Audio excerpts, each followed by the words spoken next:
Shopping time, my favorite kind of shopping. Hi everyone, welcome back. Today we are making the video that I wish I could have seen when I first started making cocktails. I want to cover the 10 first bottles that I think are good to buy when you are starting your own bar. We're going to keep things quite affordable, under 200 euros for these 10 bottles. Now just keep in mind it's going to vary a little bit from where you are in the world. And there's also a question of personal taste, of course. These are the 10 bottles I would start with.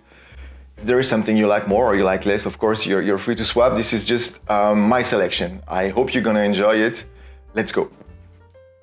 Now let's start with the basics. Rum, many people love it. This is the first bottle of alcohol I ever had at home. I used to only do rum and coke with it. I'm happy I learned some new tricks since then. I went for Havana Club 3 years, a light rum. You know, there are many different styles of rum. We're not gonna dig into that today. I wanted to find something versatile, easy to find. It's at every street corner here where I live in Belgium. Widely available in Europe. It comes right under 20 euros, 19 euros 95 to be precise. It's delicious, very versatile. You can use it for a mojito, perfect daiquiri, even El Presidente can be very nice with this rum. If you cannot find that one where you live, a very good alternative is Plantation 3-Star. Equally delicious, equally inexpensive. It's exactly the same price where I live. It's a white rum blend of rums from Jamaica, Trinidad, and Barbados. All right, let's talk about gin. Everybody knows gin. I don't know if everybody loves gin, but I do. One thing for sure, we are living in a golden age of gin right now. We are making gin everywhere. There are many distilleries across the world.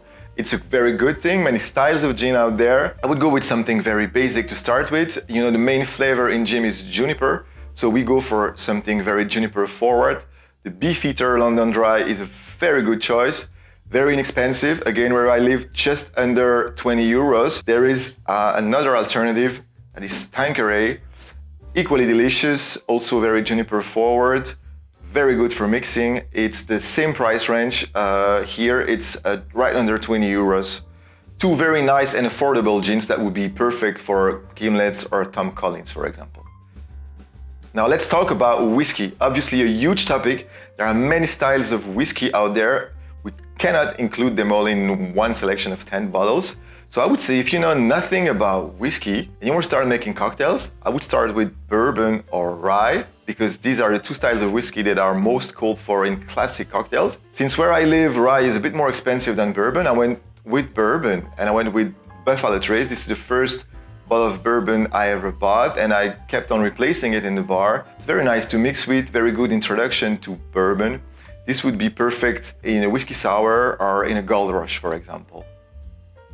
Now, it's only fair to have a representation of the agave family in our selection today. When choosing for a tequila, I think the least you should do is go for a 100% agave tequila. You know, some tequilas are mixto, so they are only 51% of agave, and the rest is other kind of sugars. So I would definitely look for the mentioned 100% agave on the bottles. If you can go for an additive-free tequila, it's even better. So the bottle I selected today has both those qualities. It's 100% agave, additives-free, it's delicious. This one would be perfect to sip alone or to make your first margaritas, your first palomas.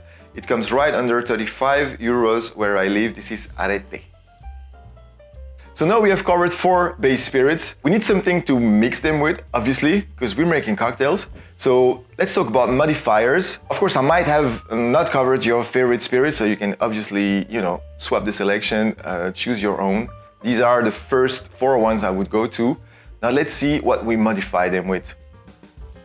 Now let's talk about vermouth. As you might know, vermouths are different kinds of aromatized fortified wines. I think to start a home bar you need a sweet one and a dry one. They are used to bring sweetness, you guessed it, or dryness, and fruitiness, botanicals, flavors, complexity to your cocktails. They are a must-have. I went for the sweet vermouth for Martini Rosso, very inexpensive where I live. This bottle is $6.99. Cinzano is also an option, that's in the same price range. For the dry vermouth, I went for Dolan Dry French vermouth. For this one, think Negronis, Manhattans, Martinez. For the dry vermouth, it's gonna be used in things like Brooklyn, dry martinis, and Old Pals. Now you have to have an orange liqueur in your basic selection. It's called for in hundreds of recipes. I went with Cointreau, which is a triple sec, very versatile, easy to find where I live, inexpensive. In the orange liqueur family, you have triple secs and orange curacao. Even if they're not totally the same, you can interchange them quite easily. There's just a question of level of sweetness that you have to adjust to, depending on the orange liqueur you use. But Cointreau is really a staple in many bars. This one would be perfect to make things like sidecar, margaritas, or a white lady, for example.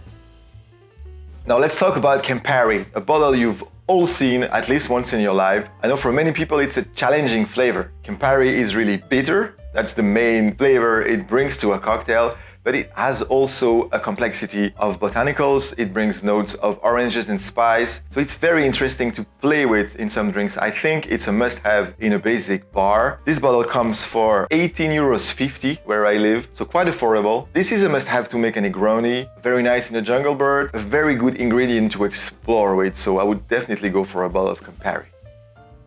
Now, it was a tough choice to make, but I went with Luxardo Maraschino because ever since I bought my first bottle, I kept on replacing it and doing more and more drinks with it. So it's an Italian liqueur made with Marasca cherries. This one is from Luxardo. There are a few alternatives, but this is by far the most used and available everywhere. This one comes from right under 20 euros where I live, 1995. It's delicious on its own and used in many delicious cocktails, like for example, a Martinez, Hemingway daiquiri, or the mighty Last Word.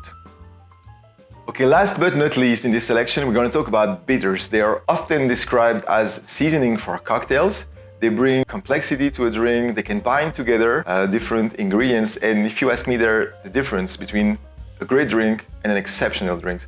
Nowadays, there is a boom in bitters making. You find them in many different flavors. This is by far the most used in the world and the most ancient. It's Angostura bitters. It comes from Trinidad. It has notes of cloves, a lot of spices. It's delicious. It's a must-have for an old-fashioned, and it's even a base in a cocktail like a Trinidad sour. So I had to include it in this selection of 10 bottles. This one came for 14.50 euros and is really easy to find. I have it in every supermarket right here.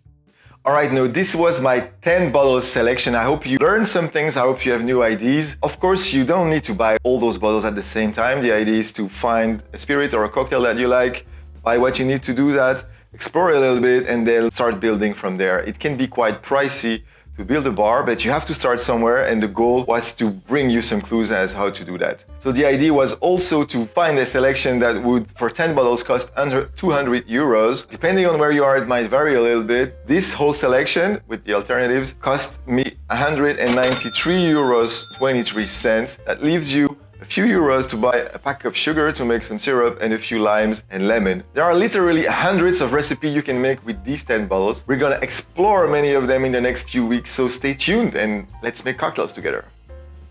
Okay, so as a little bonus, because I couldn't resist and I had too many tough choices to make for this selection, I wanted to include 4 more options. If you have a little bit more budget or if you want to explore some other things, these are the 4 next bottles that I would buy to complete my selection. The first one would be mezcal. If you haven't tasted mezcal yet, it's a thing you will not forget because it's a totally different spirit with a very particular smoky taste. This is the first bottle I bought, Vida del Maguey.